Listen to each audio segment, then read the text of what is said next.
पुणे महापालिकेच्या प्रभाग क्रमांक 2 मधून भारतीय जनता पक्षाकडून पूजा जाधव यांना भारतीय जनता पक्षाने उमेदवारी जाहीर केलेली होती.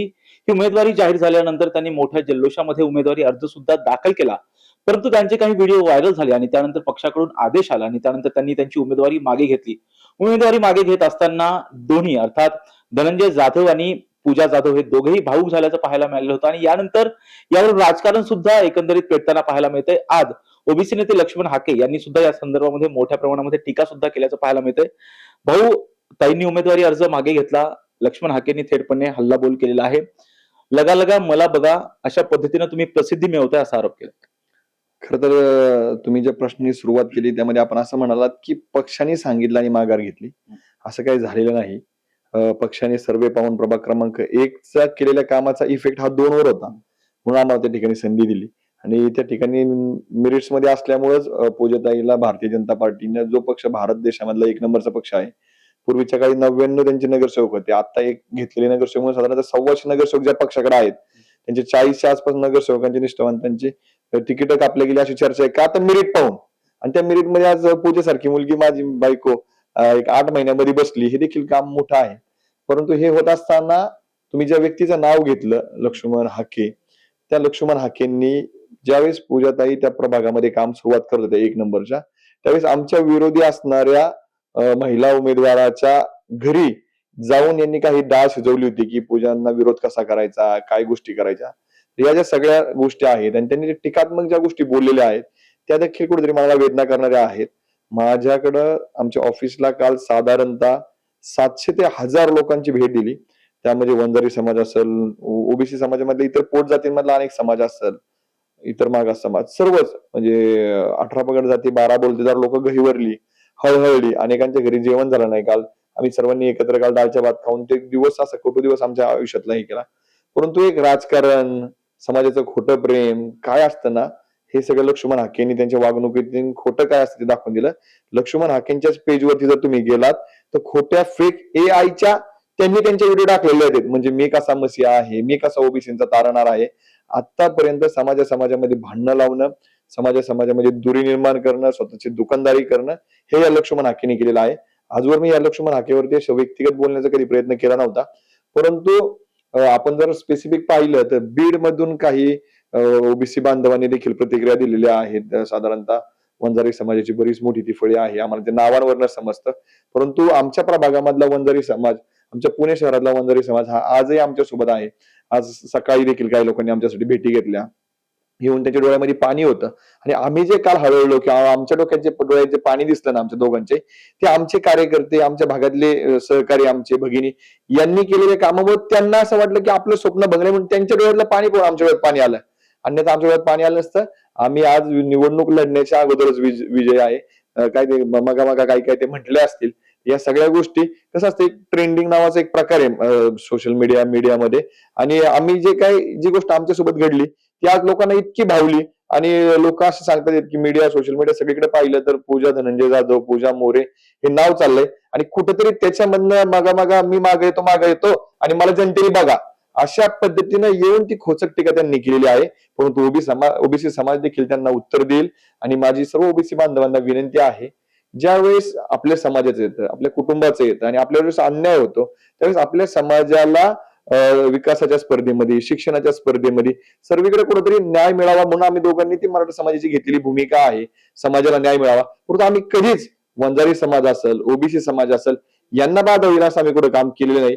त्यामुळे यांनी जे केलंय, यांची जे कृत्य आहेत, हे फक्त आज नव्हे तर निवडणुकीची रणनीती आखले गेली आणि पूजा धनंजय जाधव यांनी तयारी केली तेव्हाच यांनी आमच्या विरोधामध्ये षडयंत्र करायला सुरुवात केली.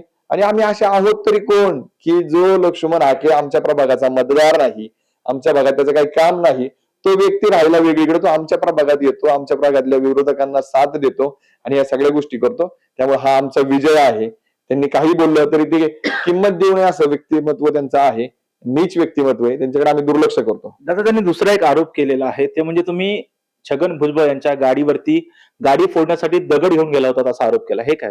या स्टेटमेंटवरती तर मी म्हणेल त्यांच्यावरती अब्रू नुकसान असेल, त्यांच्यावरती खोटं बोलल्याचा गुन्हा दाखल होऊ शकतो. भुजबळांनीच उलट स्टेटमेंट केलं होतं मराठा समाजाला चिथावणी करण्याचं. त्यानंतर मराठा समाज काय आहे, मराठा समाज कशा पद्धतीने योग्य आहे हे दाखवण्यासाठी मी तिथे गेलो होतो. माझी गाडी एका बाजूला होती, भुजबळांची गाडी एका बाजूला होती. दोन्ही हात असे केले तर दोघांच्या गाड्यांना हात लागू शकत होता. मी भुजबळ साहेबांना सांगितलं, ओबीसी मराठा वाद हा महाराष्ट्रामध्ये लावू नका, आणि जर तसं तुम्हाला दाखवायचंच असेल तर आम्ही तुमची गाडी फोडू शकतो, आम्ही सगळ्या गोष्टी करू शकतो, परंतु आमच्यावरती जिजाऊंचे संस्कार आहेत, आमच्यावरती सर्व धर्म समभावासाठी शाहू महाराजांचे संस्कार आहेत, शिवाजी महाराजांचे संस्कार आहेत, आम्ही हे चुकीचं करणार नाही. मी ते करू शकलो असतो असं म्हटलो, आणि हाके काय सांगतात की मी ते करायला गेलो होतो. त्यामुळे हाके हा फेक आहे, हाके हा खोटा आहे. माझे त्यावेळीच्या क्लिप्स मी आत्ताही उपलब्ध करून देऊ शकतो. त्यामुळे हाके इकडं लक्ष द्यावं एवढे पात्रतेचा तो व्यक्ती नाही. ताई, तुम्ही लढायच्या आधीच कुठेतरी हार मानलेली आहात, तुम्ही लढायला हवं होतं असं त्यांनी म्हणाले. नाही, मी लढणारीच मुलगी आहे. परंतु लढत असताना मला एक वाटत होतं, की माझ्यासारखे लढणारे अनेक आहेत आणि त्यांचा बळी घेण्याचा अधिकार मला नाहीये. कारण की ज्या संघर्षातून मी वाढली आणि भारतीय जनता पार्टी सारख्या देशातल्या पहिल्या नंबरच्या पक्षाचं तिकीट मिळवणं ही काही सोपी गोष्ट नसते आणि ती अनेकांनी मिळवलेलं आहे. माझ्या एखाद्या छोट्याशा स्वार्थापायी माझ्या नगरसेवक पदासाठी मी बाकीच्या 40 सीटांना जो धोका होणार होता किंवा तसं दाखवलं जात होतं, तो होऊ नये अशी माझी इच्छा होती आणि म्हणून माझी ती माघार घेतली नाही मी. माझा स्वार्थीपणा मी तो बाजूला ठेवला आणि मी व्यापक विचार केला, पार्टीचा विचार केला, हिंदुत्वाचा विचार केला आणि मी ती भूमिका घेतली. माझं आजपर्यंतचं आयुष्य बघितलं असेल तर माघार ही सुद्धा मला आवडत नाही. परंतु काही ठिकाणी माघार घेणं हे चांगलं असतं, कारण की भविष्यामध्ये जर चांगल्या गोष्टी करायच्या असतील, पुढे जायचं असेल तर काही ठिकाणी माघार आपल्याला घ्यावी लागते. पण ती माघार माझ्या स्वतःच्या अस्तित्वासाठी नव्हती, तर भारतीय जनता पार्टीमधले जे उमेदवार कष्ट करून उमेदवारी मिळवतात त्यांच्या भवितव्यासाठी ती घेतलेली होती आणि मला असं वाटतं ती योग्यच होती. तर ते असं म्हणालेत की तुम्ही लढायच्या आधीच कुठतरी हरलात किंवा माघार घेतली. त्यांचा इशारा थेटपणे तुम्हाला असा आहे की ज्या पद्धतीनं जर पाहिलं तर तुम्ही लढायला हवंच होतं आणि ज्यावेळेस तुम्ही लढला असतात तेव्हा आम्ही तुम्हाला दाखवून दिलं असतं, अशा पद्धतीचा इशारा त्यांनी दिलाय. आणि तुमचा फक्त ट्रेलर आहे, पूजा मोरे जाधव जो आहे तो फक्त ट्रेलर आहे. आणि त्याचबरोबर प्रकाश सोळंके असतील, बजरंग सोनवणे यांची त्यांनी नावं घेतली. त्यांनी एक लक्षात घेतलं पाहिजे, कुठलीही मुवमेंट महाराष्ट्रामध्ये घडली तर त्याला ते जातीसोबत संबंध लावतात. प्रत्येक गोष्टीमध्ये जात नसते. मी ज्यावेळेस शेतकऱ्यांसाठी काम करत होते त्यावेळेस मी फक्त एका जातीसाठी काम केलं नाही, तर शेतकरी समाज हा 18 पगड जातीचा आहे, 12 बलुतेदारांचा आहे. परंतु त्यावेळेस ज्यावेळेस ह्या घटना समोर येतात त्यावेळेस त्यांना जात दिसते याच्यामध्ये आणि मग ते जात बाहेर काढतात. मला असं वाटतं की प्रत्येक गोष्टीमध्ये त्यांनी ते केलं नाही पाहिजे. त्यांच्या आयुष्यामध्ये ते सुद्धा सामान्य कुटुंबातले आहेत, परंतु आज फेमस व्हायचंय, आपल्याला मोठं व्हायचंय, नाव करायचंय म्हणून ते एखाद्या सामान्य घरातून आलेल्या मराठा समाजातील मुलीला ती फक्त जातीनं मराठा आहे म्हणून जर टार्गेट करणार असतील तर वेगळी गोष्ट आहे. प्रस्थापित कुटुंबातल्या अनेक आमदार खासदारांना तुम्ही टार्गेट करतात ते मराठा समाज, ती वेगळी गोष्ट आहे. त्यांची मला वाटतं प्रस्थापित जे आहेत लोक त्यांची जमातच एक वेगळी आहे. परंतु तुम्ही एक सामान्य मुली लढून पडून त्या पदापर्यंत पोहोचते, त्या उमेदवारीपर्यंत पोहोचते, पण तिच्यामध्ये तुम्हाला तिचं कष्ट दिसत नाही, तिचा संघर्ष दिसत नाही, तुम्हाला फक्त तिची जातच दिसते. एवढी जात डोक्यामध्ये ठेवून मला असं वाटतं की त्यांनी राजकारण करू नये, त्यांनी वैयक्तिक आयुष्यामध्ये सुद्धा जगू नये, लढू नये. ते करतायत, त्यांच्या समाजासाठी लढतायत, त्यांनी तो प्रामाणिकपणे लढा द्यावा. तशा पद्धतीने सुद्धा समाज त्यांना डोक्यावर घेऊ शकतो. परंतु एखादं कुणीतरी मुवमेंट करते म्हणून त्याच्या विरोधात त्याची जात बघून त्याच्या मागे लागणं हे काही मला पटण्यासारखं नाहीये. त्यांच्या आई वडिलांना मी पाहिलेलं आहे, त्यांचा सुद्धा ग्रामीण भागामधूनच त्यांचा जन्म असलेला आहे. असा सामान्य माणसांच्या पोटी जन्माला येणाऱ्या लोकांनी असामान्य कर्तृत्व करता येत असतं, ते पण कष्टाच्या, मेहनतीच्या आणि संयमाच्या जोरावर. त्याला काही नेहमीच विरोधात जाऊन जातीच्या आधारेच ते आधार घेतला पाहिजे असं मला काही वाटत नाही. तर 8 वर्षामध्ये तुम्ही 8 पक्ष बदललेत आणि तुम्हाला कमळावरती लढायचंय अशा पद्धतीची टीका सुद्धा केली. त्यांनी जे पक्ष सांगितलेत माझ्या त्याच्या संदर्भामध्ये ते सगळे चुकीचे सांगितलेत. त्यांना माझ्याबद्दल इतंभूत माहिती नाही. एक तर त्यांना एवढे मोठे स्टेटमेंट्स करायचे तर त्यांनी इतंभूत माहिती त्या संदर्भामध्ये घेतलेली होती, घ्यायला पाहिजे होती. आणि माझं आतापर्यंत जे राजकारण राहिलेलं ते माहेरी राहिलेले. मी एका वेगळ्या विचारधारेसोबत काम करत होते. मी ग्रामीण भागातली मुलगी होती, तर त्याची विचारधारा वेगळी होती. आणि नंतर खेड्यामधून मी ज्यावेळेस लग्न करून पुण्यामध्ये आले त्यावेळेस आपल्या हिंदू धर्म संस्कृतीमध्ये सांगितलं जातं की नवरा जी भूमिका घेतो, की नवऱ्याला आपण देव मानतो, पतीला देव मानतो. आणि ज्या दिवशी आमचं लग्न झालं त्यावेळेस मला माहिती होतं की धनाभाऊ हे हिंदुत्वादी चळवळी सोबत आहेत किंवा ते तशा विचाराचे आहेत. त्यावेळेस आमचं बोलणं पण झालं होतं आणि ते मी ऍक्सेप्ट केलेलं होतं. माझा माहेरचा प्रवास आणि सासरचा प्रवास हे 360 डिग्री मध्ये बदललेलं आहे सगळं. ते आपण जॉईन करू शकत नाही, त्याकडे तसं बघू शकत नाही. परंतु आम्ही दोघं जण एकमेकांना सरेंडर होतो की ते जी भूमिका घेतील त्या भूमिकेसोबत मी असेल. आणि ती भूमिका माझी पहिल्याची अतिशय वेगळी असल्यामुळे अनेक लोकांना ते तसं दिसतं.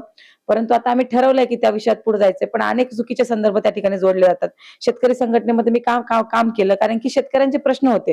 मी ज्या भागात माझा जन्म झाला होता त्या भागामध्ये ऊस उत्पादकांचा मोठा पट्टा होता, तर त्या भागामध्ये कारखानदारांसोबत लढणं गरजेचं होतं. त्यासाठी मग शेतकरी संघटनेमधला ऊस उत्पादकांना न्याय देणारा नेता कोण होते, तर राजू शेट्टी साहेब होते. आजही माझे त्यांच्यासोबत खूप चांगले संबंध आहे. त्या चळवळीतून मी घडले. त्यापूर्वी मी एकदा अपक्ष उभी राहिली होती पंचायत समिती सदस्य पदाला, पण निवडणुकीच्या ऐन टायमाला मला त्या ठिकाणी बदामराव पंडित जो गट होता त्या गटाकडून उमेदवारी भेटली आणि मी त्या गटाकडून निवडणूक लढवायला लागले. निवडणुकीच्या 8 दिवस आधी ते शिवसेनेमध्ये गेले आणि माझी त्यावेळेस तयारी सुरू झाली होती. लोकांनी मला साथ दिलेली होती, त्यासोबत मला जायला लागलं.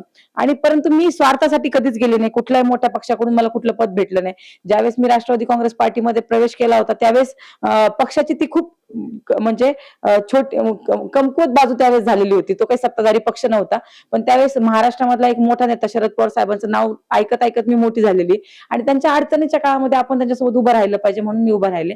स्वार्थ त्याच्यामध्ये कधीच नव्हता. जिथं जिथं ज्यांची बाजू पडती राहिली तिथं मी साथ देण्याचं काम केलेलं. तर गेवराईमध्ये तुम्ही ओबीसी उमेदवाराच्या अर्थात ओबीसी म्हणून निवडणूक लढवला होता का? मी पूर्वी माझं पूर्ण शिक्षण हे ओबीसी मधून झालेलं आहे. मी स्वतः कुणबी मराठा आहे. माझं मूळ ओरिजिन हे बुलढाणा जिल्ह्यातलं चिखली तालुक्यामधलं आहे आणि 1972 साली जो दुष्काळ पडला होता त्या दुष्काळामध्ये माझी फॅमिली ही मायग्रेट झालेली आहे मराठवाड्यामध्ये आणि त्याच्यामुळे मी ही ओरिजिनल ओबीसी आहे, कुणबी मराठा आहे आणि पंजाबराव देशमुखांनी मराठवाड्यामध्ये जे ओबीसी आरक्षण दिलेलं आहे ते मला त्या ठिकाणी लागू झालेलं आहे आणि म्हणून मी ओबीसी आहे आणि संविधानाने अधिकार दिलेला आहे की ज्यांच्याकडे कास्ट सर्टिफिकेट आहे, ज्यांच्याकडे कास्ट व्हॅलिडिटी आहे ते ओबीसी आरक्षणावर उभा राहू शकतात आणि मी स्वतः मुळात ओबीसी आहे. कुणबी मराठा आहे मी विदर्भातली आणि त्याच्यामुळे मला असं वाटतं की तो अधिकार मला होता. संविधानाच्या चौकटीमध्ये राहून मी निवडणुकीला उभी राहिले आणि मी जिंकून आले. त्याच्यामध्ये वावगं असं काहीच नाहीये. ताई, काल तुम्ही उमेदवारी अर्ज मागे घेतला, त्यानंतर राष्ट्रवादी काँग्रेस पक्षाकडून तुम्हाला संपर्क साधला गेलाय अशी चर्चा आहे. काय तथ्य आहे? काही भेट झाली आहे? हो, मला निरोप आलेत. आज महाराष्ट्राचे उपमुख्यमंत्री आदरणीय अजितदादा पवार पुण्यामध्ये आहेत आणि त्यांच्यासोबत भेट घेता येईल का किंवा आपण एकत्रित काम करू शकतो का ह्याच्या संदर्भामध्ये विचारणा झाली, परंतु त्या क्षणी मी त्यांना नकार दिला कारण की मी काल माझी भूमिका ठरवलेली आहे की मला भारतीय जनता पार्टी सोबत राहायचंय, आदरणीय देवेंद्रजी साहेबांसोबत राहायचंय, मुरली अण्णा आणि जगदीश भाऊंच्या पाठीमागे ताकद उभी करायची. माझी ताकद खूप काही मोठी नाही, जी काही छोटी असेल ती पक्षाला सोबत उभं राहून काम करायचंय आणि हिंदुत्वादी संघटना आणि संघ परिवारासोबत जोडून मला भविष्य काळामध्ये काम करायचंय. म्हणून सध्या तरी मी त्यांना नाही असा निरोप पाठवलेला आहे. ताई, जसं तुम्ही सांगितलं की तुम्ही चळवळीमधून आलेला आहात, अजितदादांनी सुद्धा तुमच्याशी संपर्क साधलेला होता आणि तुम्ही सांगता की मी भारतीय जनता पक्षाकडून पुढे जी आहे ती कार्यकर्ता म्हणून लढणार आहे. या पुढची तुमची भूमिका कशा पद्धतीची असणार आहे? कारण कार्यकर्ता जरी असेल तर पुढे काहीतरी नेतृत्व करावं लागतं, लोकप्रतिनिधी म्हणून निवडून यायचं असतं. यासाठी तुमची पुढची भूमिका कशा पद्धतीची असणार? नाही, नेतृत्व करत असताना आपण 2 ठिकाणी करू शकतो. एक तर पालिकेच्या सभागृहामध्ये करू शकतो किंवा मग आपण पक्षासोबत राहून करू शकतो किंवा रस्त्यावरची लढाई लढू शकतो. मला असं वाटतं अशा अनेक प्रकारे आपल्याला नेतृत्व करता येत असतं, लोकांचे प्रश्न मांडता येत असतात. सध्या जरी सभागृहात जाता येत नसेल तर प्रभाग पातळीवर असेल, पुण्यावर असेल किंवा पक्षाची जबाबदारी देईल ती मी पूर्णपणे पार पाडण्याचा, त्याला न्याय देण्याचा प्रयत्न करेन. ह्या होत्या पूजा जाधव आणि त्याचबरोबर धनंजय जाधव यांनी त्यांची भूमिका जी आहे या संदर्भामध्ये स्पष्ट केलेली आहे. पूजा जाधव यांना अजित पवार यांनी सुद्धा संपर्क साधलेला होता, परंतु त्यांनी या बाबतीमध्ये मी जे आहे अद्याप राष्ट्रवादी काँग्रेस पक्षामध्ये येणार नाही अशा पद्धतीचं वक्तव्य त्यांनी केलं. अशा पद्धतीची माहिती अजित पवार यांना दिल्याचं त्यांनी सांगितलेलं आहे. व्हिडिओ जर्नलिस्ट अमित सोबत राजरत्न जोंधे, टॉप न्यूज मराठी, पुणे.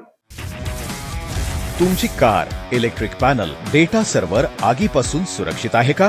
नाही? मग आजच बसवा F protect temperature activated fire suppression device. यामध्ये आहे eco friendly non toxic pressurised liquid जे आग लागल्यास क्षणार्धात ऍक्टिव्हेट होऊन आगीवरती मिळवते नियंत्रण. बसवण्यास अतिशय सोपे आणि सुटसुटीत. टेकालिपचे एक दर्जेदार उत्पादन एफ प्रोटेक्ट.